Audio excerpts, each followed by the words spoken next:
Get ready for the PATS Nation, the only real deal New England Patriots Post Game show. Sponsored by CORSO Law Group. Allow us to be your voice. And Special Sauce Podcast. Startup Finance and Drive yourself to success. And now, CORSO and Catone.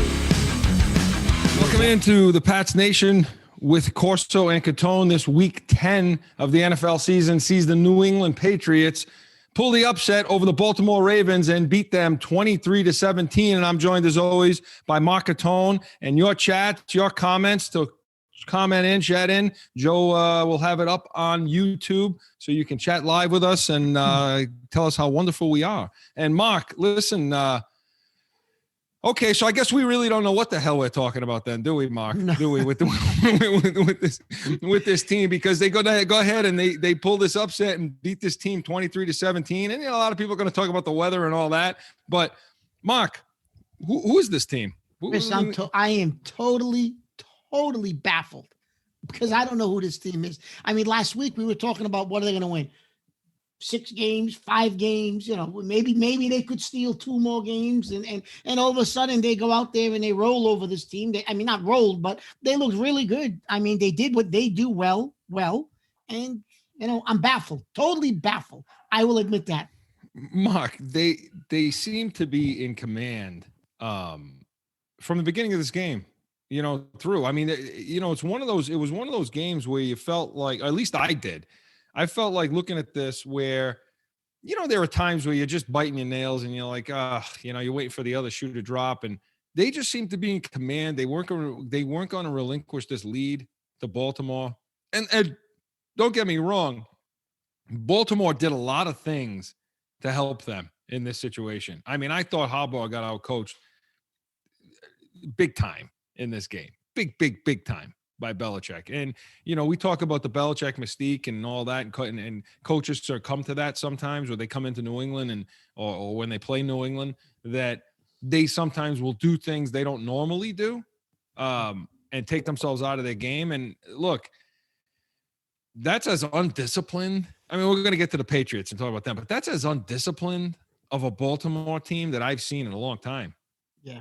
Well, I'm going to be honest with you, Chris, and I think it was a combination of a couple of things, right? One, I think you're right.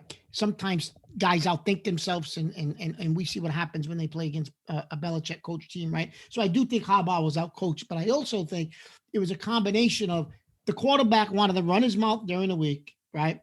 Talking about, they know everything we're running and all this stuff. I think you got a locker room in there who I think they support Jackson. I think Jackson's real popular among the players. So I think there's some friction going on in that locker room between Jackson, a group of players that probably really support him, Harbaugh, what's the game plan every week? How is that going to change from week to week? So I think that's a locker room, in my opinion, that's teetering on, self-destruction because the quarterback seems to be becoming a little bit of a head case. And, Harbaugh was definitely outcoached. Definitely. Wow. But I also think there were other things going on that side of the field, Chris, on that sideline that they may not be telling you enough about. You know what I mean? I listened to Jackson, what he had to say after the game, talking about it seemed to rain a little harder when we were out there on offense than when they were. I don't know what the hell he's even talking about right now. Are you kidding me? I mean, these are the kind of things that are coming out of the Baltimore side.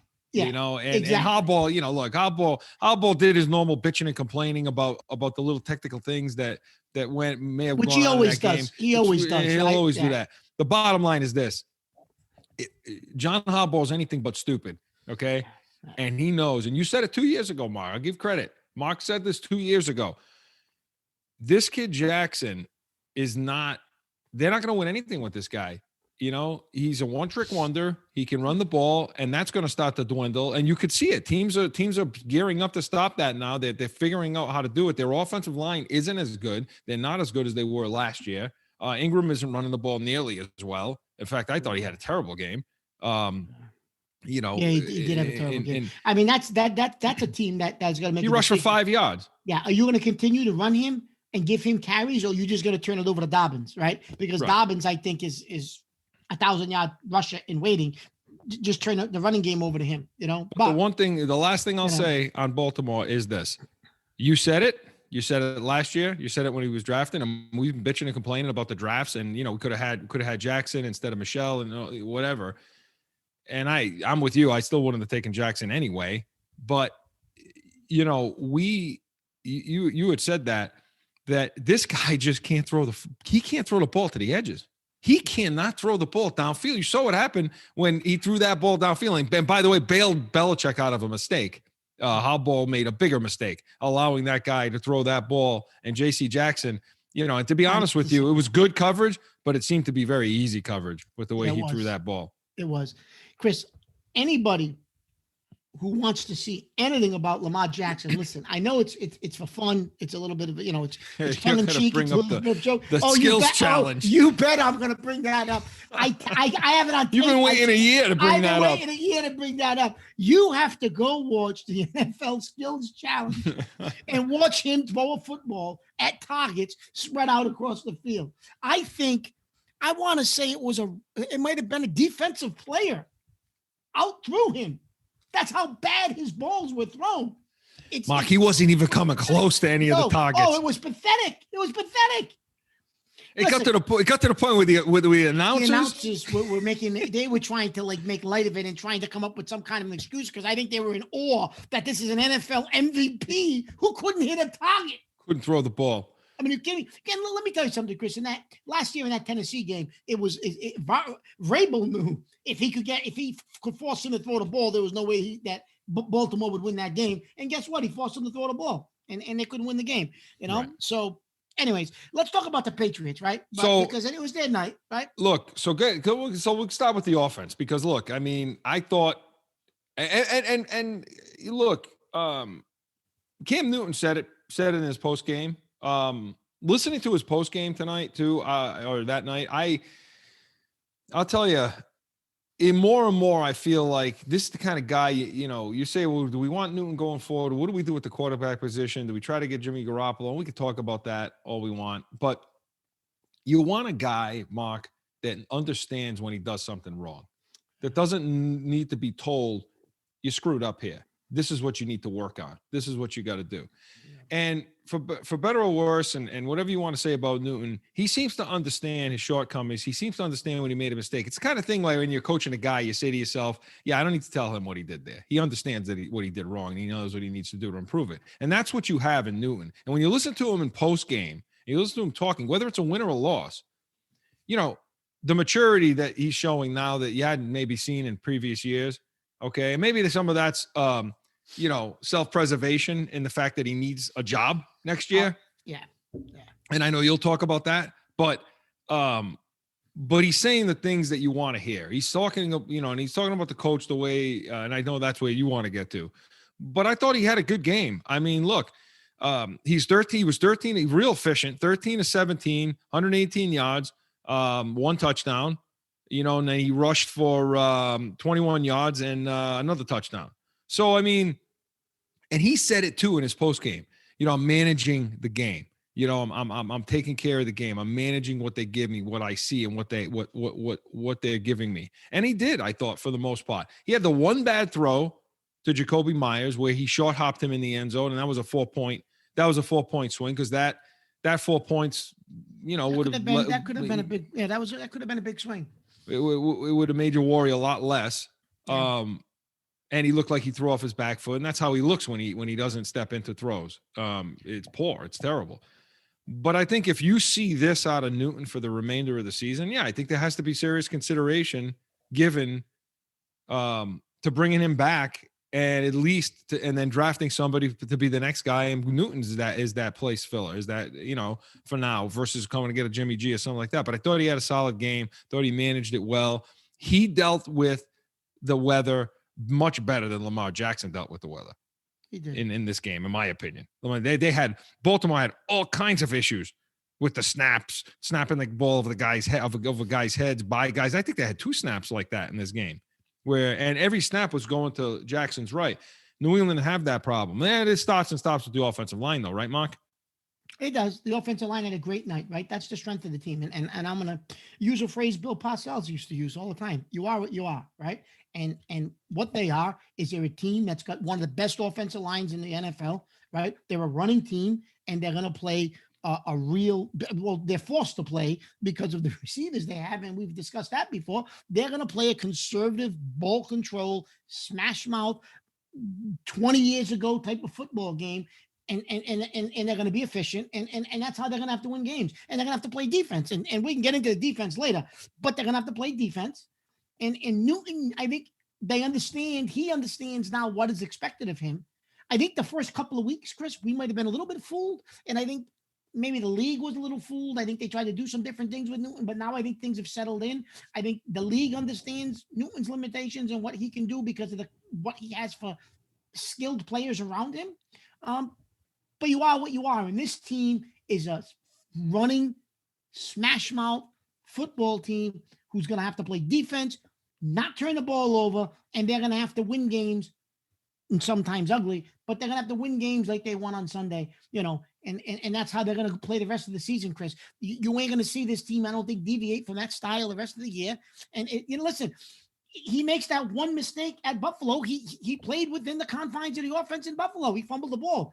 I mean, if that's a win, all of a sudden now you're a game behind Buffalo and Miami for first place. I'm not even going to go to the Seattle game, right? So I think this team has finally formed their identity. I think COVID kind of messed with that a little bit, right? You had those 2 or 3 weeks after COVID where, things were messed up. But I think now this team has an identity. I think the locker room has grabbed onto that identity. And you brought this up during the week, Chris. They've been bashed so much the last 2 or 3 weeks. This team is now opposite of what it was with Brady, where Brady seemed to be at odds with Belichick. I think this team's rallying around the coach. Well, not just them were bashed. Belichick was bashed. Belichick, that's what I'm saying. And I think this team now is accepted what they are. This is what we are. We're going to support our coach. We're going to play behind our coach. And I mean, he calls him what the football was for. I mean, well, look, it's the same thing. It's the same thing because he said in his post game what we've been hearing for years. Yeah. Look, the Belichick. And look, nobody's ever questioned in this show. Nobody's questioning Bill Belichick, the head coach. We've kept questioning the player personnel guy, and we still do. But yeah, I mean, he made it. It's the kind of thing where he basically says, "Look, this is a guy," and you could tell Newton, he's never been around this, and you've heard this out of other players in the past. Say, "Look, this guy identifies exactly what it is that needs to be done to beat the team." So he gets these guys and he basically has the bullet points. He talked about the Buffalo Wild Wings button or the Staples button where it looks kind of like the easy button, Yeah. But he basically says, look, guys, for us to beat this team today, okay, we have to do X, Y, and Z. And if we don't do X, Y, and Z, we're not going to win. That's it. It's as simple as that. And that's what Belichick does for his team. And he's been doing that for as long as he's been coaching, But today, Mark, that team –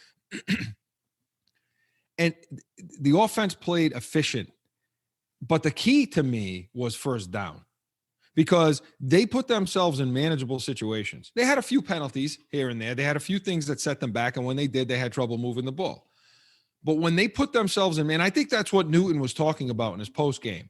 When they put themselves in manageable situations, so when they got 5-6 yards on first down, when they put themselves in 2nd and 4, 2nd and 5, 2nd and 3, or 3rd and 2, 3rd and 1, when that was happening, they're a much, much, much better, a much more efficient offense when they're doing things like that. And they're going to be able to move the sticks and have drives of 6, 7, 8 minutes that they take off the clock. Listen, what impresses me is the fact that, the weather sucked. We knew the weather was going to suck. It sucked for both teams. I get it. Everybody knew coming into this game, what's the path to win? What's the only way to win? I mean, you asked me this question. How can they really? You and I thought they were going to get slaughtered. So in all fairness and disclosure, Mark and I thought they were going to get their faces kicked in. And look, everything that we've seen coming up into today, or most of what we've seen, would lead you to believe there's no possible way they could stop the run. But Mark, what did I tell you on Friday before the game? The only way that team.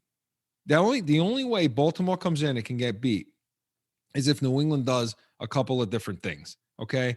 Oh, I'm sorry. If Baltimore gets out of their game, does things different, changes their approach. But everybody knew coming in offensively that New England was going to have to control the clock, run the ball, shorten the game, right? Make this game shorter, run the ball, long drives, extended drives. They knew it. Baltimore knew it. Even Al Michaels knew it.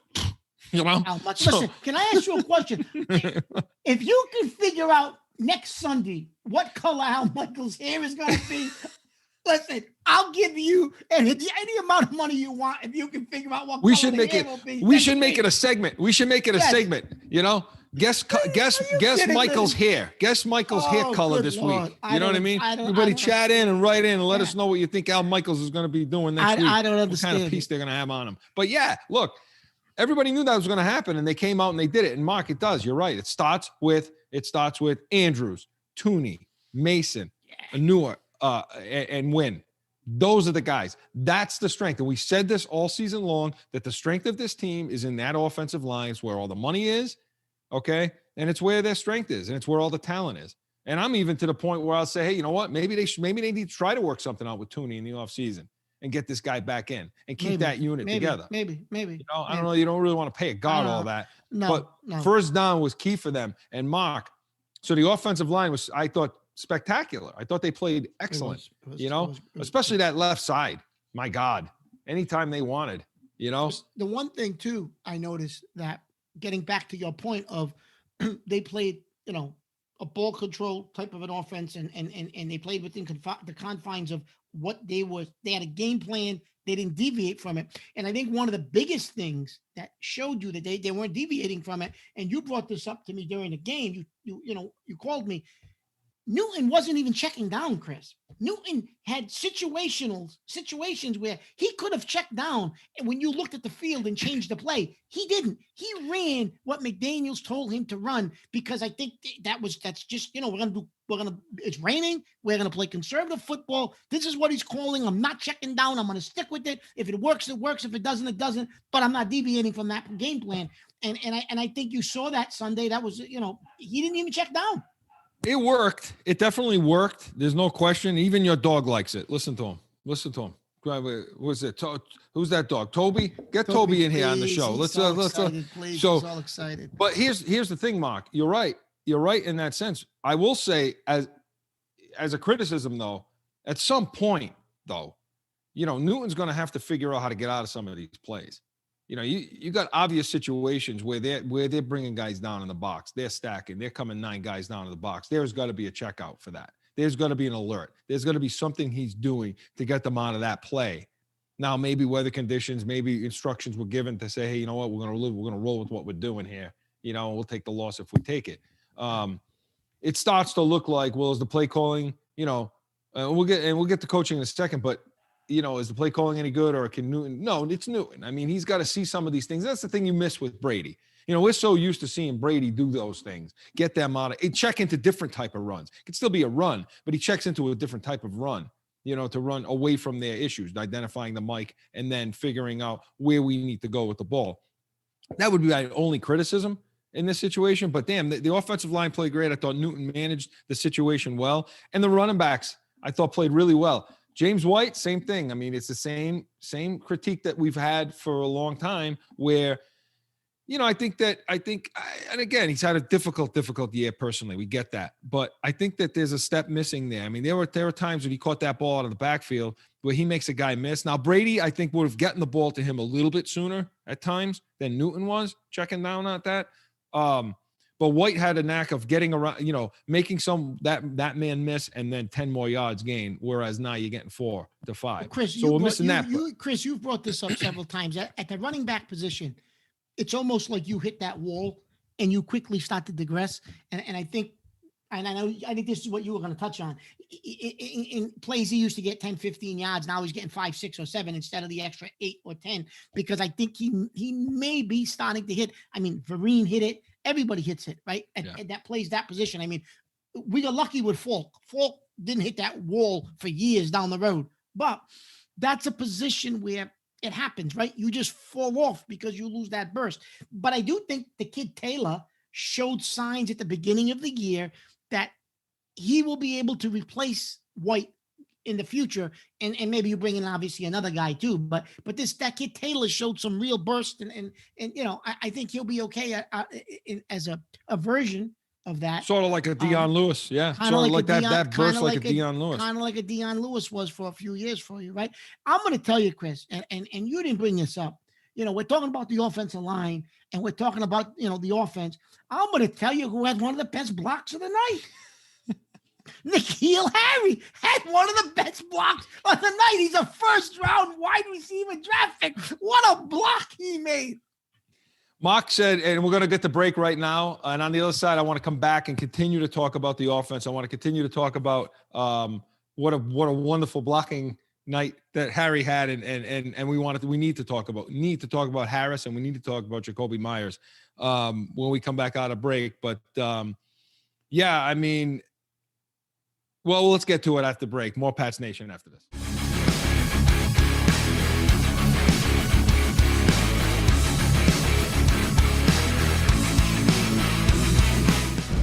How do I get to the point where I understand my passion enough to communicate it outward and dial myself in so that I can craft my own sauce? But you don't have anyone that's going to give you the right advice. Now you do. We've been discussing where we live and what areas do we want to always talk about. And really, it's startup, it's finance, and drive. We are Special Sauce Podcast.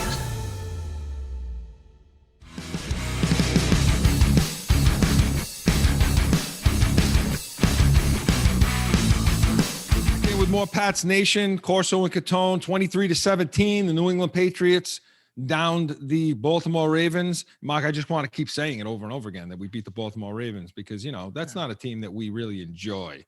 That's not a team that we have a ton of respect for, Mark and I, over the years, to be honest with you, and by the way, they're still, we'll get getting back to the offense, but they're still running around thinking they still have that criminal Ray Lewis and company over there pounding their chest, acting like fools the way they were. A lot of undisciplined penalties, 15-yard penalties, holding calls, just stupid things they were doing on that side of the ball. I'm wondering if Harbaug's losing that team a little bit. But getting back to us and the offense, listen. Yeah, we'll get to your friend. That is now. And listen, now he's worth every bit of that first round pick that they took him with N'Keal Harry. I don't mean to pick on him this week. It's not. I want to be positive about the game that we played, but I just can't believe that we're talking about his blocking. And we want to get to your calls. But Mark, you were talking about Harry, but Harris, I know you wanted to talk about Harris. So Harris, with this team, if you keep this offensive line together, he'll be 1,000-yard rusher. And I'm going to be honest with you, Chris. He may get close to 1,000 yards this year. I mean, if he keeps racking up these 100-yard games, I mean, you got 7 games left. So he may get there sooner than you think. Close to the 1,000 yards. He may end up with 800-900 yards this year. Who knows? But the kid runs hard. He's got a burst. He can cut back. He knows where the holes are. Total opposite running style of Sonny Michel. Yeah, Mark, and you know what? And right now I want to get to the phones. We have our little friend calling in, as she always does. Oh, I love her. Yeah, we have Olivia in Scottsdale calling in. Hi, Olivia. You're on the Pats Nation. Say hi, guys. Hello. Right, go Pats. Thank you, Olivia.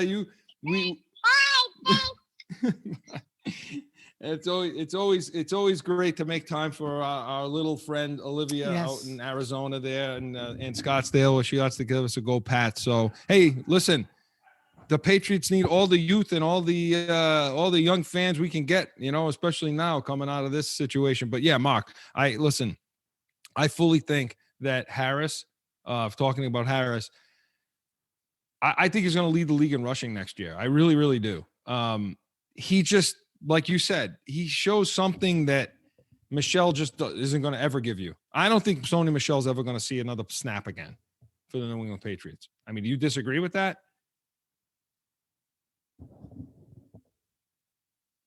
No, you're not going to see him play another snap. I think he's a first-round draft pick, so they're going to be careful. He's on injured reserve right now. I think you'll see him in the offseason. I don't even think they'll release him, Chris. I think they'll let him come back to training camp. And then I think at training camp time, you'll probably see him released halfway through training camp, right? They'll attempt to give him another shot, and then that'll be the end of it. Can they trade him? Unless they can trade him, Chris. Maybe he's, listen, they got so much cap space, you may see them try to accumulate draft picks. And if they do that, then hey, if you can get rid of him before the draft, that may not be a bad idea if you can get draft capital, right? Because now you have the salary cap to sign 12 player class, right? Whereas before, you can only really realistically sign 7-8 guys. So we would get rid of draft picks at the back end of the draft. Now you could put a 12 player draft together because you got the cap space. So you could see them getting rid of a guy like Michelle for draft capital. I think you have to. I mean, I know you don't want to. I know you don't want to suck up the idea that you screwed up on a first round pick, but I mean, you did. You shouldn't take a running back. I don't care who it is in the first round ever. Let alone this guy. So I mean, Harris, I think is the real deal. I do. I mean, he has good vision. He's got good burst. He hits that next level. He makes plays where there aren't. He's always moving forward. You need to couple him with Burkhead and White. And I think, like you said, with Taylor, when he comes back, I think don't realize, Chris, is Harris was the starting running back for Alabama, which obviously is perennial national championship teams. He got dinged a little bit his junior year, and then his last year at Alabama, well, he got replaced by Jacobs. Well, you see what Jacobs is doing with Oakland, LA Raiders, right? So you had multiple NFL running backs in that arsenal on Alabama. So, they just keep producing guys. So it's not that he wasn't good or wasn't productive in college, but he kind of got a little pushed aside because they were so deep at the running back position. No, I agree with that. And and that's why I think you're going to see him. Listen, again, another reason why you don't need a guy in the first round. You can get these running backs. And I think in the running back spot, the offensive line, this is who they are. This is what they're going to be. It's a reason why you may want to bring Newton back. I mean, I don't think the options are going to be really, but Mark, but for this game, to the skill positions. Now, look, Jacoby Myers, he was, and by the way, Harris, his numbers, 22 carries, 121. So he's, again, five carries, averaging 5 yards again per carry, another 100-yard game. So this dude's for real. Jacoby Myers, emerging as the guy, I mean, and look, stranger things have happened. Guys have come from nowhere before in different offenses and different around the league that aren't necessarily drafted. And, last week, after the Jets game, everybody said, well, that was against the Jets. When he gets against ball, and I listen, and for the people out there that are going to backpedal on this, all the experts who I'm listening to today, they going backpedaling on their take. Everybody said coming into this, you got Peters, Humphrey, you got these guys in the secondary over there for Baltimore. Myers is going to have the same, he's not even close to the same kind of game that he had against the Jets. I mean, he's not, he didn't have the same game, at all. But I mean, he was efficient, especially in the rain. I mean, it's pouring rain on how much you're throwing the ball. Well, they targeted him 7 times. You catch 5 balls for 59 yards, and some of those were big catches. That's what I was just going to say, Chris, but he made some big catches, though. He didn't put up the numbers he did against the Jets, but he made some timely catches. He made that one catch on the 3rd down, right? He came up with some timely catches that they needed to move the chains, and he did what was expected of him. Listen, make no mistake. He's not a number 1 receiver. He's not a number 2 receiver. But I'm telling you, he's developing into a solid number 3, 4 receiver, which you need, right? If you're going to be a team that wants to eventually put a bunch of weapons on the field and spread the field out, you're going to need somebody that's a 3, 4 receiver that can play, understands what you're doing, and can, and he seems to be developing into that type of a receiver, Chris. Is he a 1 or a 2? No, he's not. We know what he is.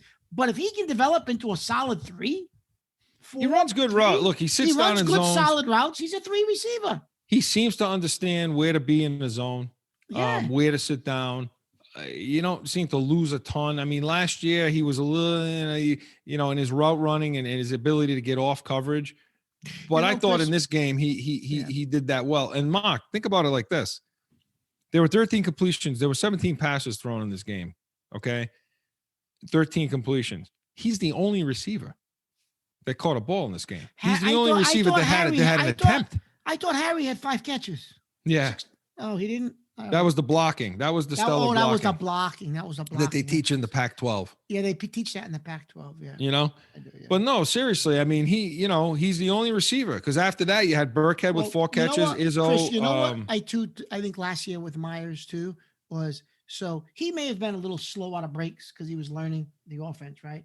And I know this is about this year's team, and I don't want to dwell on last year. However, a couple weeks ago they were talking about Brady, and Richard Sherman said, "Listen, he does things nobody else does. He sees things on the field before they happen. So he's waiting for his receivers to come out of a break because he knows where the ball has to be before the receiver is even out of his break. And he's waiting if the receiver doesn't get out of the break quick enough, right? He's throwing them open. Yes. He said it's uncanny what Brady sees and does, even at this age. So I think he got frustrated because Myers was learning the offense. He wasn't coming out of the break as crisp as he needed to, or maybe he missed where he was supposed to be. But I think he has now figured that out, and he's now learned, okay, hey, listen, this is where I need to be on these, So I think the progression of Myers and the evolution of Myers is okay. It's good, right? Yeah, I mean, I think the passing game is simplified, a little more simplified this year than last year. I mean, Brady was throwing some guys open last year, or some option routes that. Yeah, there were some option routes that they had last year. In this other and the offense Brady's running, that precision, those precision routes and timing patterns that probably that's not happening anymore. So it's a little more simple for these receivers now, and for a young guy like this, it's. But look. You got to tip his hat. Chris, if you go back and watch the tape from 01, 02, Brady was running these routes. He wasn't running those precision routes. He ran his last 5, 6, 7, 8 years in the league. He was running an offense very similar to what Newton is running right now. And 03 and 04. And, when you had Dillon and these guys and, and Brown and Givens and, it wasn't the greatest show. That was before Brady became a diva. That was before he was Brady. Yeah. He became Brady, but I think, Chris, you brought this up. The last 2 or 3 years, he became kind of like a diva, though, right? Now it's to the point now where he's just, and we'll in our last segment we'll talk about Brady Belichick. But let's get back to let's get back to what. So I think offensively, Mark, I think that they, I think they did just what they needed to do to win this game. They moved the ball when they had to. It was frustrating at times. Some of the play selection in the red zone I don't like. Okay, I still don't like. You and I both agree on the drive where he short hopped the ball to Myers. You and I both said it. You bring Harris on that field and you run the ball 4 friggin' times, 4 times in a row. Chris, the way he was running the ball, how do you not give him the ball 4 times down there? Right, and that offensive line can move. We're moving people. Yeah. So again, but. Like I said, the offense played well. And, I know we want to get to the defense now because, coming into this game, Mark, okay, everyone said, you and I both said it. What's going to happen? What do the Ravens do well? They run the ball. Jackson, Ingram, and company, and this, Dobbins, the Dobbins. And so who I like. I like Dobbins. I like them in the draft. I like him. And this is what they were going to do. And they were going to run the ball down our throat because we've not, New England has not demonstrated the ability to set an edge, okay, to play on the edge. Nothing in our linebacking core to be able to come up and stop people. You got Phillips playing in the inside linebacker spot that's getting outweighed by 100 pounds, getting thrown around the field.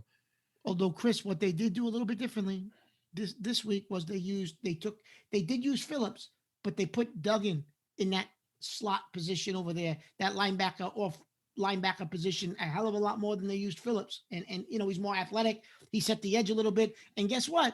They finally used your man. They finally put Uche on the field for more than 2 or 3 snaps. Yeah, he had a sack. Listen, here's to me the key. And Winovich, Chris, I think had one of his best games of the season. He did. Winovich is an odd cat. We're going to talk about Winovich in a second. But I want to talk about just collectively, the young guys. because we have been screaming at this team to put the guys on the field. Get these guys. You drafted these guys, now put them on the field. Let's see what we could do. At least live or die with them. These are the draft picks. What I think you need to feel, generally speaking, coming out of this game, we've been bitching and complaining about the draft, forever, this whole season. Yeah. And I think when you come out of this game, because again, what does Baltimore do? They run the ball well. Now, again, Baltimore did some things they don't normally do. They tried to throw the ball at spots when I didn't think they would. They didn't seem to commit to the running game as much as I think they should have. I think Harbaugh panicked in this game. I think he got severely outcoached, other than that one time with Belichick at the end of the half, calling that timeout. I don't understand that. But for the most part, the front seven played well, and it was the young guys. And that's what's encouraging. What's encouraging about this game, if you're watching it, is you're looking at the draft picks now make plays. Chris, so, is it coincidental? Is it coincidental that Curran puts him on the carpet about your drafts a couple of days before this game? And these guys are on the field. And then all of a sudden, these guys are all on the field, right? No, for everybody who thinks that Belichick doesn't listen to anybody and he doesn't listen to all these us and all the idiots out there talking, listen, he listens, he knows, he hears it. And I'm not saying he reacts to it, but he had Duggar was out there, Uche was out there. Okay. Winovich was out. Winovich was out there. Even the kid. I know you love the kid, Terez Hall. I think Chris, he's terrible. But he was still out there. He had a bad game. He did, but he's a young guy. He was still out there, though, right? I'm just throwing him out there. He's a young guy. He was out there. Yeah, right? yeah. The young guys played, and I thought for the most part, played. Jennings, I'm still waiting to see what Jennings brings. Jennings, I don't necessarily. I think the position Jennings plays, Chris, I think is got a lot more responsibility in a Belichick type of a defense. So he may be a guy year 2 that you see him get more playing time, just because of, I think the position he plays requires a lot of thinking and a lot of things that not many rookies do well. But I think he'll be a work in progress, and you'll see him make big strides next year. I think. I could be wrong, but I really like the kid Jennings, and I think you'll see him, make that stride next year. Listen, Duggar had 10 or 12 tackles, 7 solo tackles. Yes, Terez Hall had 8 solo tackles, but somebody asked me the question today, do you think that Hall is better than Bentley? Absolutely not. Absolutely. I know Bentley's had his struggles. I know. Listen, and he's a lot has been thrown at him. Chris, Bentley's biggest problem has been tackling. Yeah. Well, a lot has been thrown at him all season long, and he's had his struggles. But this Terez Hall, I don't know. Belichick's in love with this guy, and I'm not really sure why. Chris, if you go back and look at the tape, and somebody was saying this the other day, they said, listen, if you go back and look at the tape, he's been in the right position several times. He fans on tackles. Guys run through tackles. It's almost like the game is moving a little too fast for him. Mentally, he knows situationally where he has to be, but then he can't make the play, Chris. Look, like I said, Hall. I agree with you. I agree with you about Bentley. I understand, and I do, and I think over time, a lot has been thrown at him. A lot he had to absorb it all when Hightower went out, opted out. So maybe he. But I don't understand. I'm going to still have to say the same thing. I don't know why Jennings won't get more play than Hall. And listen, but again, getting back to the young guys, Winovich, Duggar, Uche. And by the way, Winovich, I thought he played great, and they had him off the ball. I don't know if you noticed this or anybody noticed this out there, but he was playing more of a traditional linebacker spot in this game, where they had him at inside a lot of times. They had him playing inside. They had him playing off ball, reacting, reading, and going to the ball. And he did it. And you and I have questioned, why haven't they attempted to use him like that? Right. Especially in this team, where obviously that's a position of need. Well, Mark, I think one of the problems with Winovich is Winovich. He's one of these guys he's not a Belichick. I'm wondering how long he's going to last in New England with Belichick, just because he's a millennium. Is that what they call it? Is that what they call these kids now? Millenniums, whatever the hell that term is. That's this kid. There was a couple I listened to Greg Bedard of the Boston Sports Journal, and he said that one of their guys was out with the camera, taking still shots, pictures for the print. And during the game, Winovich was posing for these pictures, staring right into the camera. The cameraman saying, "Yeah, he's looking directly at me. He's making faces. This is during the game." That's not flying with Belichick. He's the kind of guy that likes his brand, that's kind of out there a little. He's a newer age kind of kid. He is, but that's not flying with Belichick during the game, Chris. Well, here's the thing. The reason why it doesn't fly with Belichick is, I'll give you a good example. In the San Francisco game, see, Belichick likes guys that stay and play within the framework of the defense. Okay? Do your job. This is your assignment. Execute your assignment. Don't freelance. That's why Collins got kicked out. Don't freelance. Don't do things on your own. Don't take it upon yourself. Well, Collins freelanced. He cost us a touchdown years ago in that Denver game. Remember? And then he was going that offseason. Remember? Well, Winovich was to cover Deebo Samuel, okay, in that San Fran game. And he was kind of caught in that no man's land. So you either cover the receiver or you come to Garoppolo, who's kind of was rolling just a little bit. His assignment was to cover that receiver. Stay on Samuel. If he stays on Samuel, maybe it's an incomplete pass, maybe it's a sack, maybe it's a couple yard gain. Instead, he comes to make the big play. He comes up on Garoppolo with Garoppolo too. He dumped it all over his head to Samuel, who ran for 23 yards. That pisses Belichick off, that kind of stuff. Yeah, and he didn't see the field the rest of the game, Chris, after that, pretty much. He did not. And nor should he. So in this situation, I don't know how long he can last with that. See, but look, it's not Belichick saying, I don't like the off-field antics. I don't like the things. Belichick dealt with, and I know we're over, so we're going to go to break in a second, but come back, we'll talk more about the defense. But I know Belichick, he dealt with guys that are unorthodox. He dealt with guys that have done things weird off the field. Look, Lawrence Taylor, okay? Lawrence Taylor was a cuckoo clock off the field, right?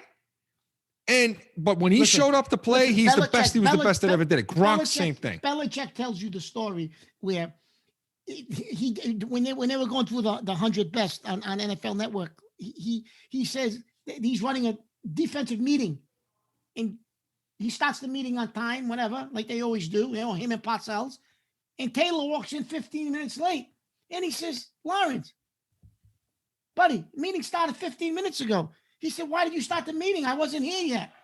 So, he's used to, he was a cuckoo clock. Belichick will deal with your off-field antics. If you show up on the field, if you play within the framework of the defense, I'm not sure if Winovich is that guy who can do it, but the young guys played well today. On the other side, come back, talk more about the defense. Want to talk about the secondary a little bit, and the Twins not really playing that well, are they, Mark? All that and more coming back out of break. More Pats Nation after this.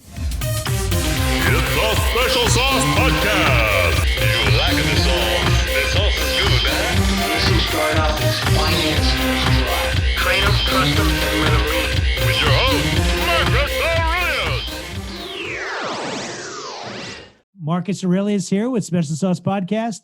Tune into our next episode where a former guest and our most downloaded guest, Dave Bannister of marketanalysts.com, is going to do our special election feature. He's going to cover the stock market for you. Looking forward to having you on. It's going to be an interesting time for us to discuss the markets with all the things going on and the uncertainty, but I might have some key takeaways for everyone to tune in on. Hopefully it's not like zombie apocalypse and Russians marching in the square. Anyways, you know where to tune in. It's specialsaucepodcast.com or wherever your podcasts are downloaded. Thanks again, folks. Tune in.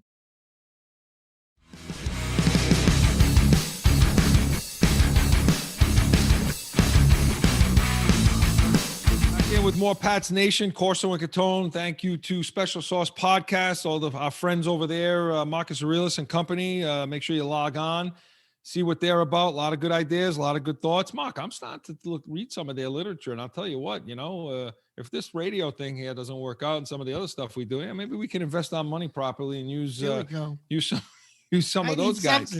I tell you what, they have some pretty good ideas, pretty good thoughts over there at Special Sauce Podcast. So, Mark, we're talking about the young guys, and again, I thought the young guys played well. you just go down the stat sheet and you can see, our biggest problem in these previous games was, you had Devin McCourty was your leading tackler in most of these games. Well, he's where he's supposed to be. He's down on the list. Where is he? Devin McCourty, two solo tackles. So again, that's where he should be. Kyle Duggar now was at the top of the list, and because he was playing, the position down where low. they had him playing, he was supposed to be. Exactly. But Terez Hall and Winovich and Simon, these are the guys you want to see up there. And I thought that the edge played well. I thought they contained Jackson extremely well. I thought Jackson had a terrible game. I really did. I didn't think he handled his offense very well at all. So I'll give some to the Patriots, but I'll also give some to the Ravens in the way they didn't perform in this game. So do you think, Chris, Gilmore? The weather had something to do with it. It did. It did. Do you think Gilmore will play this week? No. I mean, if you want to get to Gilmore, well, I mean, and getting to Gilmore in a second, but going through the rest of the secondary, Mark, I think the McCourtys, I think their best days are behind them. Well, yeah. Both of them. Listen, I know you don't want to hear that out there. I know nobody wants to hear that. I love Devin McCourty. I mean, I would agree with that. I think Devin McCourty, Chris, they had to bring him back as a stopgap year, right? You brought in Phillips, who doesn't play that position, right? And again, I hate to keep bringing up the draft, but what have you done to replace Devin McCourty? Fitzpatrick. You knew that contract was coming up. You knew he was coming to the end of that big contract you signed him for. Now, who was his replacement? They didn't take anybody. Mark, he was late. He was late on a couple of times getting over the top. Chris, he's been late in every game this year. Every single game he's been late this year. And there was a play. Listen, there was a play. Collinsworth pointed this out on the broadcast. And I understand. I mean, I understand that position. So I understand what Collinsworth was saying. I mean, McCourty basically got caught on that touchdown to who was the touchdown to for them? It was give me 1 second. Sneed. It was one of Sneed's two. Yeah. And basically what happened was he got kind of caught in the no man's land for a safety, where you had the tight end coming and basically running a sort of like a corner route. And then you had Sneed coming in and running the inside route, a little two deeper routes. And McCourty sitting there on the inside, okay, in between them. Okay. And at some point, they gave Jackson props on that. So that's what you do as a quarterback. You look down the safety, you stare him down, and then you go to the side that he's not leaning. Here's the problem with that. If you're the safety, and I get it, they bailed McCourty out on that because of his name. But when you really look at that play, and I haven't watched it again, but just looking at it in live in real time, when you watch a play like that and you look at the safety, once that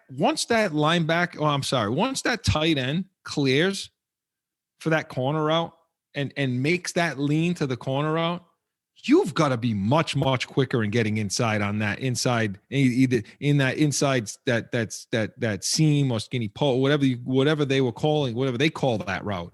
Okay. Yeah. You've got to be much, much quicker in getting over to that than McCourty is. I mean, they gave him a break on that. I don't. I mean, he needed to be a lot quicker there getting to that spot and recognition of what the tight end was doing and what Sneed was doing on that, in my opinion. And that's been the case for him. And he happened earlier in the game to him as well. And that's been the case for him all season long. And it's probably just an example, a product of the years. That's what I was just going to say. How many Chris, years? It's the years. It's a product of the years, right? The mind is still there. The understanding of the game is still there. It's the product of the years, right? And because, listen, at this point of his career, what you're paying him and what you're asking him to do, he probably shouldn't be doing anymore. But you didn't draft well enough to replace him. And then the brother, I think the brother. I mean, last year he was injured. a good chunk of the He's year. had a hard year. He's had a tough year, man. He's had a tough year this year, but I think he also had a tough year last year. I mean, the Super Bowl year we did well, but he had a tough year last year too. Why did you bring him back? You brought him back to make the brother happy. They wanted to make sure Devin came back because you didn't have a replacement for him, so you had to bring Jason back. That pretty much guaranteed if he comes back, Devin will come back, which is fine. But I do think you're going to figure out a way to replace both McCourties. Oh, I don't think Jason's a big deal. I think Devin's the bigger deal. You're going to figure out a way to replace him at safety next year. I don't know, what you do. Maybe you dip into free agency if there's somebody out there, but he's sitting there at a big cap number for somebody whose skills, I think we both agree, are diminishing, right? They're diminishing the skill set. Yeah, they're gonna have to rework some of that secondary. I mean, you hope that obviously J.C. Jackson that's a good it's a good time as any to talk about Gilmore too. Jackson has another year left before they have to make a decision on him, because then he'll be up for free agency. If he continues to play like this, is that a guy Belichick's going to open the pocketbook up for? I don't know. I mean, traditionally he doesn't. I think if they're smart, they'll extend him right now for not so big money. Okay. Because he's undrafted, right? J.C. Jackson. He was undrafted on a and so I think you can get away with signing him to an extension right now because I think you're going to have to say bye to both McCourties. And Chris, the reason he was undrafted was because he had some injuries, but in college, but he also was he was a head case in college, right? Yeah. So he was kind of hands off coming out of the draft that year. So nobody drafted him between the injuries and the fact that he was a head case. He went undrafted. You still have to see what some guys, you still have to see what the Williams are going to be like and Jones. Well, listen, Chris, I thought Chris Williams is one of those guys. He's another, I hate to say it, he may be another one of those Razai Dowlings. He may be another one of those Cyrus Joneses. I mean, you took a guy in the second round. He's inactive again. He can't see the field. With his size and his supposed athletic ability, he can't get on the field. That's a big red flag for me. Well, they're gonna have to make some moves in the secondary and that brings us to Gilmore. Listen, Mark, what do you? Listen, I'll ask you: is this an injury or is this? I think he's hurt, Chris. I think it's a little both, but I think he's probably hurt. He's hurt, I think. But I do definitely think you will see Gilmore moved before the trade deadline. Not the trade deadline. I'm sorry, the draft. I think Gilmore will get traded before the draft. You need draft capital. You get a third round pick for him. I don't think you're going to get a first round pick. You're probably not even going to get a second round pick at that point if you've waited that long to move him. But if you can get a high a high third round pick for him, he might be worth dealing at that point. Yeah, I think you have to. I think that look, he's smart. You're never going to extend him, Chris. If anybody knows how to play this game, and I don't mean the game of football, if anybody knows how to play this free agency game, it's Gilmore. He knows what he's doing. He understands. Do I think he's hurt? Yeah, I think he's hurt too. All the reports you hear coming out of there is that he's rehabbing really hard. He's really rehabbing really, really tough. He's in there every day working to get back. Yeah. That being said, I absolutely think that there's something there about I'm not pleased with my contract and so on and so forth. So the question becomes, do you want him to come back and play? I say yes, because I feel like he's the kind of guy. Look, just yes from a standpoint that if he's as shrewd of a business person as he claims to be, or as he appears to be, and maybe we need to ask the guys over at Special Sauce Podcast about this. But if he's as shrewd of a business person as we think, if he gets back on the field this year, doesn't he have to perform? Chris, I was just going to say to you, I think it's imperative for him. If he wants to get himself an extension, okay, he probably knows it's not coming from us, but if he wants to get himself an extension, listen, he did not have a good first 5, 6 weeks, 7 weeks of the season. We were on him every week. I definitely think it behooves him to get himself back on the field, have a strong last 4 or 5 games. I don't believe I'm even going to say this. I don't believe it, but I'm going to say it. They make a playoff push. And you end up 10-6 maybe, and that's probably enough to get you in. Well, now all of a sudden, maybe what Gilmore's got left in the tank, teams are like, hey, we can use this guy. Mark, listen, and I agree. I think that his trade value will be there. I think he'll have some. Again, you're not going to get a first round pick. People think that are delusional anyway. because of his age, and you know you're going to have to pay him. And he's going to, you know. Chris, I know there's two things we're talking about the defense, but before we get off, I know watching the game, there were two plays that you were absolutely hot over during the game. Talking about the Jones missed tackle? And the Jones missed tackle as a corner coming across the field, and Therese Hall. I don't know if you want to touch on those two plays, because I think people sometimes don't necessarily realize the technical aspect of this game, but you can really talk about that. I teach 13-year-olds. Okay. I'm the defensive coordinator for a 13-year-old youth team, who, by the way, is competing for a championship this Saturday. We're undefeated right now and competing for a championship. So hats off to my boys, because they really bring it. And let me tell you something, these kids, and I know that this is not a, you know, Joe, we're going to go, Joe, let me know, talk to me in my ear. Let me know if it's okay. We're going to go to a break before we get to the end of this, the show. We're going to go over a little bit tonight. Is that okay, Joe? I don't know. I think Joe sometimes is sitting there pulling out probably what little hair he has left, dealing with you and I, Mark. But again, these kids, you know, are dealing with tough concepts, and I'm proud as hell of them. Anyway, when you teach anybody how to tackle, okay, anybody, and was Hall the play where he led with the helmet? All right, let's start with that one then. Okay, let's start with that one, because this is when he put his helmet into the guy's chest, okay, and got called for the 15-yard penalty, and then got up and wondered what the hell, why, what for, okay? That guy did everything wrong. Everything that you would teach somebody to do, okay, on how to tackle somebody, he did completely wrong. And this guy's a professional football player. So what did he do? When you tackle somebody, okay, and you're coming across the field and you're getting ready to tackle somebody, okay, not to be too technical and all this other nonsense. And listen, who am I? I'm just a guy that knows a little bit. They used to call it breakdown, but you get to the guy, you widen your base a little bit. You lead with one foot. You put your head off to the side, the opposite side of the shoulder you're going to be tackling with, okay? You get low or profile tackle up near the chest area for those kind of guys, Hall and guys, they tackle a little higher. They call it profile tackling, okay? You get your head off to the side. You lead with your shoulder. You lead with your foot. You wrap him up like this here, Mark, and you either drive him to the ground or you roll him down. That's how you tackle in this day and age. He did none of that on that play. None of it. Not one piece of that puzzle that I just described to you. My 13-year-old linebacker coming across the field will tackle better than that. And I'm not kidding you.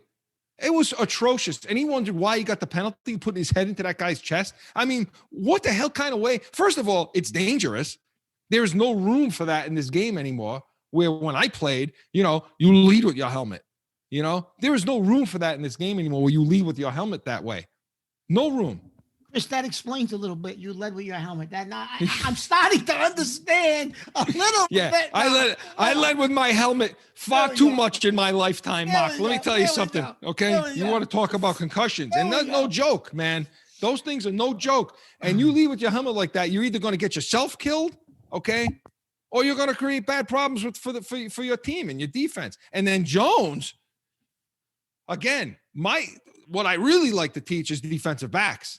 And how to teach them. My son can play corner and come approach a tackle better than I saw Jones approach that tackle coming down. And everybody knows the play I'm talking about because he flew by him. And I think that was the one. Was that the touchdown play? Did he go in the end zone for the touchdown? That was the touchdown on Snead. He blew right by him. Right by him. Everybody saw him flash underneath him. You approach that tackle, as I said. You widen your base. You don't have to slow down. Because I don't like the word breakdown anymore. Like they used to use the word breakdown. You break down to tackle someone. No. You widen that base a little bit so you don't give up any speed, okay? And guess what you do, Mark? You take your hands and you wrap them around the guy like this here. And you take your head off to the side and you roll them down. They need to go watch the Seattle Seahawks tackling video that they put out. Excellent video, by the way. Anybody who's ever going to learn how to tackle, go Google the Seattle tackling Seattle Seahawks. They put out a fantastic video on the fundamentals of how to leverage tackling, shoulder tackling. I couldn't believe it, Mark. I was hot. I was pissed off, and I'm still pissed off at Jones and Hall about the atrocious way. And these guys are freaking professionals, Mark. They're professional football players. Tackling like that? Absurd.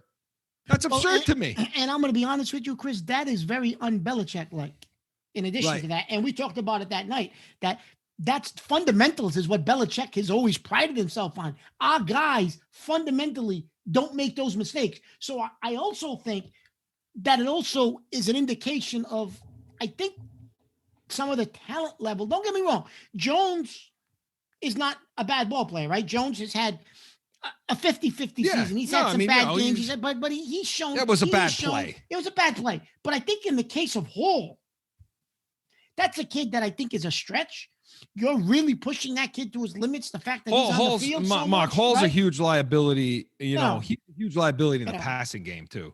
He's a huge liability. Well, incidentally, Chris, they put him today. They put him back on the practice squad.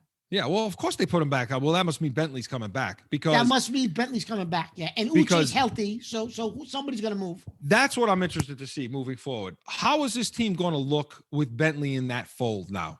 When you put Bentley in the fold, you get Hall out of it because again, Hall's a liability in covering the pass. He can't do it. Oh, yeah, Not that Bentley was a hell of a lot better, Chris. But Chris, if you now get Bentley out there with Winovich, maybe doing what he did Sunday with Uche and maybe Duggar, and maybe you surround Bentley with some give Jennings a little more play. Give Jennings a little more play, and you surround Bentley with some better athletes. I am interested to see what Bentley does. And you know what, Chris? Sometimes getting injured like that helps because he was able to take a step back for a couple of weeks. He was able to watch things. He was able to. So I'm interested to see if this is a benefit. What happened to him the last couple of weeks? You took the words right out of my mouth with Bentley that they put a lot on his shoulders right at the beginning of the season. And he was kind of running around there with his head. You could see his head spinning around. And maybe that step back has got the ability. And now some of these young guys are playing better. Mark, real quick, before we get the break, and then we want to come back. We want to talk about, we got to do our Brady Belichick. Quick. We're going to do it this week. That's sponsored by Studio 42 Graphic Design. Mark, how do you think the coaching was tonight? Do you think Belichick, how do you think his decisions were today? Real quick, what do you think of, what did you think of McDaniels? Real quick, I don't know. I still think McDaniels is, I get what they're doing. I get what the strength of this team is. I totally get it. But at some point, Chris, they're going to have to open up a little bit. They're going to have to throw at some point. Somebody's going to put 9 guys in up. I mean, listen, you play Miami, Flores is putting 9 guys in the box, and he's going to say, listen, you are not beating me with this offense. And if Flores learned from Belichick, and he's going to beat, you're going to have to beat me. Coach of the year, man. You're going to have to do something different because you're not beating me with Damian Harris. So at some point, McDaniels is going to have to trust in the fact that Newton can throw the ball to somebody who somebody's going to have to step up besides Myers. If this team realistically is going to try to make a push, maybe for the play, now all of a sudden everyone's talking playoffs. I don't know. Maybe, I don't know. Right. But if they win Sunday, listen, if you win Sunday, you're 5-5. And I think they're going to win Sunday. You're 5-5 with 6 games to go. Can you go 5-1? Because I think 10-6. We talked about this Sunday night after the game, Chris. Late. I think 10-6 probably gets you in, right? So they're all winnable games. Mark, the only other time. But you go back to what you said about coaching. I think McDaniels has to at some point. He's gonna be forced to open it up because it can't be trick plays every week. No, listen, Myers, that was a great pass he made. He was a high school quarterback or college quarterback, high school quarterback. It was a great pass. But you're right. You can't rely on trick plays every week. You can't. No. And one thing I want to touch on real quick. Did you catch Newton's comment? Somewhere, he said Julian Edelman was looking down smiling. Was smiling or something. Almost like Edelman's finished here and he ain't part of this team anymore. It was almost a sly comment like, you ain't going to ever see Edelman again, Chris, I don't think. When I heard that comment, I said, I don't think you're going to ever see Edelman again on this team. I think he's done. I don't know. I don't know that he meant it that way. I don't think he meant it that way. I think he probably was just talking about, hey, these somebody's running back, somebody's wide receivers can throw the ball that play the position, and Edelman loved that kind of play. Do I think we'll see Edelman again? Maybe not. I don't know. I don't think so. I've been under that. I've been thinking that he's probably done for a while, and he probably should be. His body's taking a beating. The only comment I'll make on coaching, and then we'll get the break, come back on the other side, talk about the Brady Belichick thing, and then talk about next week. The only thing that I will say that really got me livid, there were 3 moments in this game that got me hot. One of them, 2 of them we've already talked about, and then this. You're up at the time. I don't remember the score at the high. They were up 7 to 10 points, something like that. And it was about a minute left in the half. Okay, New England had just scored. I know. So now Baltimore comes back and they run a play. New England makes a good play. They get a stop. I don't even think it may have been for a loss. Belichick, in that, they were not hurrying. They were not using the timeouts. And I think they had 3 at the time. Okay. You mean Baltimore had 3? Baltimore. And again, this moment and one other one that ties into this. Belichick calls a timeout there. Okay. Now it looked to me like, and by the way, New England's getting the ball back again, coming out of the locker room to start the second half. Belichick calls a timeout, and that basically restarted Baltimore's offense again. They were content and okay with letting that thing go to half. What the hell is Belichick calling a timeout there Chris, for? the only thing I could think of, and I told you this that night, was he may have seen something that was so blatant that it would have been it would have been a blown coverage and they get a big 50, 60 yard or even a touchdown. But it didn't look like they were going to throw the ball. No, it didn't. But he had to see something that panicked him. I can't see him calling a timeout just because. Because at that point, there were 36 or 30 seconds left. And I flipped out. I said, God damn it. I said, this is not do you have that much confidence in this damn defense? Well, because you got to remember now. What, are you going to get the ball back with 20 seconds left? But you got to realize they got Hollywood Brown out there. So maybe he saw something. Maybe Brown was going to run free. And he said, timeout. There's no, I don't know. He had to see something. Maybe we're giving the benefit. I'm giving him the benefit of the doubt. Now I'll tell you this. It almost backfired. Yeah. Because the Baltimore started moving the ball. And I told you, they're going to score again. And if not for the stupid, dumbass coaching decision on Harbaugh's part or whatever moron allowed Jackson to throw the ball down the sideline, okay? And Jackson picked the pass off because it was such a poorly thrown ball. Yeah, it was. The coverage was tight. I mean, they gave it right back. So it was one coaching decision trumped the other poor coaching decision. But I thought the other bad decision that was made was not challenging the spot. Right. Not challenging the first down spot, Mark. When they had 3 timeouts, they went to the locker room with 2 or 1. Yeah. What were you saving it for? What are you saving the challenge for? It looked to me, in that game, it was I thought that they gave them the first down. It was Baltimore who had the ball, right? And it was on a scoring drive. It was a 3-point scoring drive. So they ended up getting a field goal on this drive. It looked to me like he was clearly short, Jackson. Yeah, Jackson ran for the first down, and it looked to me like he was short. And the line judge came in and mocked it immediately, first down.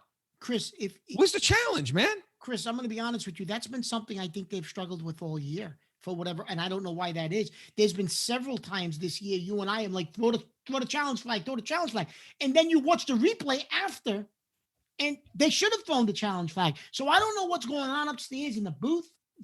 I don't know what's happening. But there's been numerous times this year, Chris, where they haven't thrown that challenge flag. And that's something I would love to ask Belichick. What is your logic for not throwing a challenge flag? Because we've seen 3 or 4 instances this year through replay that they probably would have won the challenge. He was short. It would have saved him 3 points. On the other side, we're going to talk Brady Belichick, sponsored by Studio 42. Studio 42 graphic design on the other side. Want to talk about next week in the Houston game where the Patriots go down to Houston for a 1 p.m. Eastern game. We'll obviously be on 30 minutes following that game. But on the other side, we want to talk about those things and get our final thoughts. More Pats Nation after this.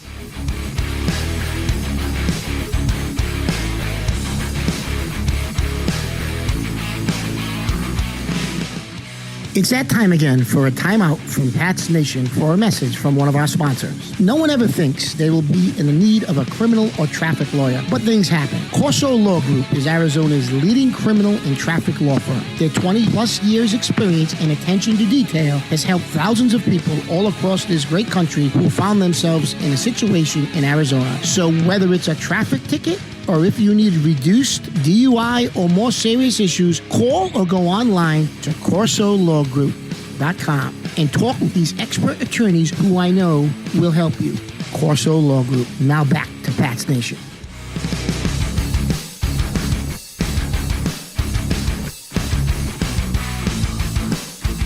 Back in with more Pat's Nation, Corso and Catone and Mark. Listen, I'm happy. Look, I'm happy. I know we talked about, do we want to tank? We want to try to get, hey, look, I never feel good like that. I never feel good thinking about losing a game. I mean, it's just not that's not our DNA anymore, man. In this, this isn't Hugh Millen on, 1992. You know what I mean? Yeah. Where you're worried about moving to St. Louis, I mean, this team has established a winning culture and, there's a path, man. There's a path, isn't there, to the playoffs?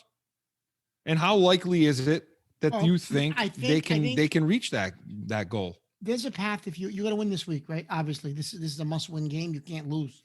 I mean, almost every game is must-win at this point, right? But I think you got to get yourself to 5-5. You reset. You're 5-5. You got 6 games left.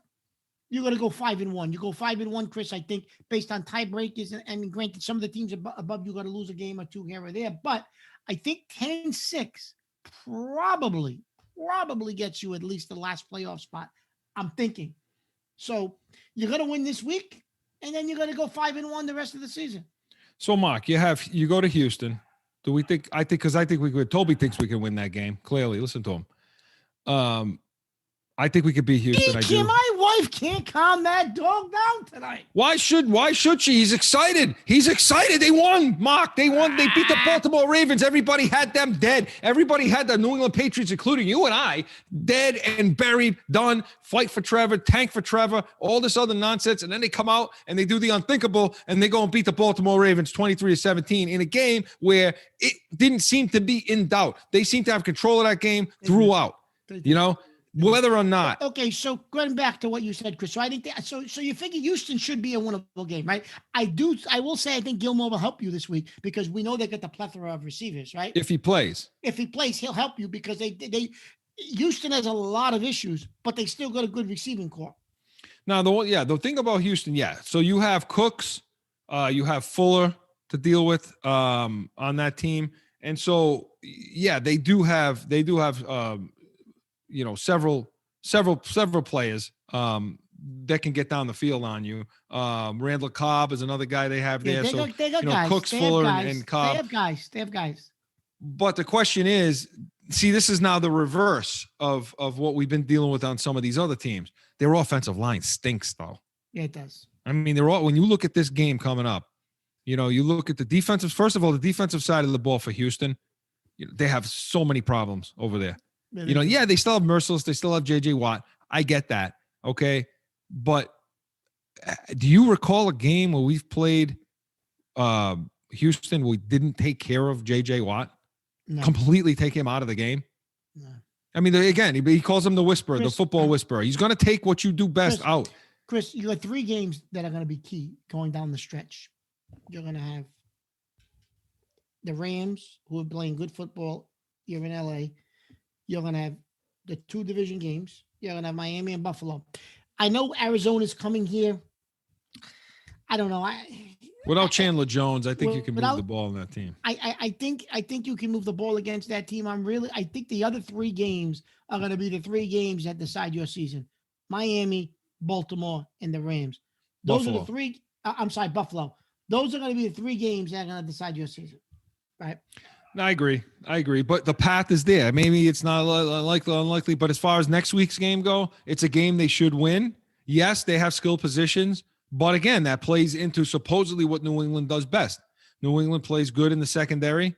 They employ a lot of different a nickel scheme, a dime scheme where they bring a lot of defensive backs on the field. So you should be able to take care of Cobb, Cooks, and Fuller, okay, and contain. I listen. I think Watson. People think I'm not. I think Watson's a better quarterback than Jackson. I think Watson. And I said it. That's a positively. Yeah, well, Mark, then you and I are the only two who think that. What are you? All you're going to do is watch a football. Are you crazy? He's 100% better. Mark, you and I are the only two that think that. You go around the league, listen to some of these fools, and they're fools. Who? Lamar Jackson. They think Lamar Jackson's a better quarterback than Watson, and I say they're nuts. No, positively not. No way. So, listen, do you know what that game reminded me of Sunday night, Chris? That game reminded me way back when. Was it? I guess it was our first champ. Was 01, 02, 01. It was a Sunday night against the Rams. St. Louis at Foxborough. You were here and we're watching the game with me. Yep. And we lost that game late, right? Didn't we lose it late by a field goal? That was the shh game. That was the shh game. We'll get into that someday. That's a story for another day. That's a story for another day, right? But we lost by a field goal, I think, late that day. But I think that was a defining moment of that season. We may look back. They had never been hit that hard. The Rams said it after that game. Mark said nobody hit us. Nobody hit us the way that team hit us today. And we remembered that going into the Super Bowl. But point is, that was the turning point of that season. And we may look back at this game Sunday night and realize, hey, we went up against a team that's physical, that supposedly does everything we can't stop, and we played a solid game that could be the turning point to our season. I'm not saying we're going to a Super Bowl or anything, but it may be the game that catapults you into a playoff contention and gets you into the playoffs, which, based on the way this season started, developed, you'd be thrilled. If I told you, Chris, there's 2 weeks to go, we got a shot. If we win both games, we're in the playoffs, you'd be thrilled. Absolutely. We could possibly get to that point. So I'll throw that out there. But it's got to start. It's got to start winning Sunday. this game. You got to start because Sunday. if they go down to Houston and they lose this game, because it's a game, Mark, it's a game that they should win based on what we're seeing today, how they're playing today. I'm very interested to see how guys like Uche and Duggar and Jennings and Winovich, I want to see how these young guys play against Watson. Do they progress? Against that offensive line? Because Uche should have a bigger game. I'm expecting a bigger game out of him because their offensive line is not good. They're not good in Houston. I'm going to tell you what they don't have their stuff together. There. No, I'm going to tell you something too. Going down there though, Chris, I always cringe and cross my fingers. I don't like that field. You get a lot of injuries down there. I just want to come out of that game healthy because we don't have any depth at all this year. No. And that's a place. It's been a place of horrors for us when it comes to injuries. But I still don't think you're going to see Gilmore. I don't think you're going to see Gilmore again next week. Okay. I don't. And the question becomes too, does Belichick want to put him on the field if he's got an attitude issue? Does he even want to? Yeah, I don't at know. this point. But we'll see. But offensively, can New England move the ball against that team? I think they can. I think they can. If they stay within the framework of the offense, if they don't make it too complicated again, and they simplify things, and Harris can have, and that offensive line can play the way that offensive line plays, if the offensive line can play, and if Harry can continue to block the way he's been blocking, right. If Harry can continue to give those first round blocks, and that's what we're going to call them from now on, the first round blocks, okay. For every $1 million you have, you got a good block for it. You know what I mean? Mr. First round pick in all his blocking, in all his splendor. Mark, real quick. Brady Belichick. Hey, listen, I gotta go with Brady again. Even though Belichick had a big week, I'm gonna go with Brady this week. I'm not. Okay. I'm not doing that. You know why? All right. Nobody in this country. Okay. Nobody in this country gave Belichick has been getting crucified. I agree. For the last 2 weeks. Yeah. Okay. And his team played for him. They showed up. They have his back. He made, I told you, 2 bonehead decisions I thought he made in this game. Otherwise, he schooled Harbaugh in this game. That coaching staff completely outclassed what was going on the Baltimore sideline, and partly because because Harbaugh I think he understands what he really has in his quarterback. No, I think he's starting to figure that out. Yeah. But I think Belichick did such a good job bringing this team to win this game that I got to give it to him. And, I'll tell you what, Brady is still overthrowing some guys. I know he had a big day. I understand. Okay. But he's still overthrowing some guys. I still don't like the move of bringing Antonio Brown in. And now all of a sudden they got a new legal issue that popped up. And by the way, the Tampa Bay said he threw a bicycle at somebody, and he tipped something over for the HOA or some nonsense happened down there in Miami. Okay. And Tampa Bay, I think Arians probably, he doesn't know what to say, but I think he said, well, that all happened before he was a Tampa Bay Buck. So, we'll give him a pass on those things. But anyway, no, this week I'm going to give it to Belichick. I am, because he's got his team playing for him. And that's something that you can, that a lot of people thought this team was going to check out on him, and they haven't. And yeah, he's a stubborn guy, but he put his players on the field. Mark, final thoughts on this one. I'm impressed. Well, I was impressed, Chris. I think they did something. I'm going to be honest with you. I'm going to say I didn't think they could do it. I told you before the game they're going to get their face kicked in, because I thought everything Baltimore did well, we couldn't. That was our weakness, and they totally fooled us.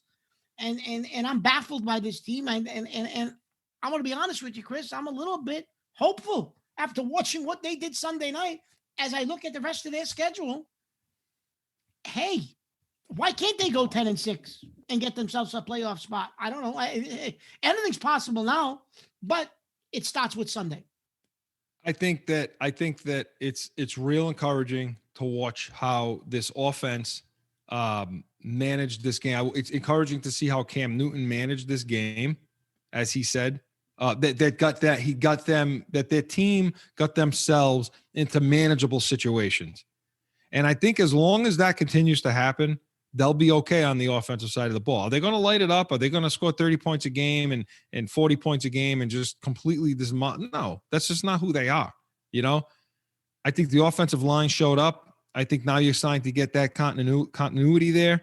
Okay. With that group, I think Harris is a player.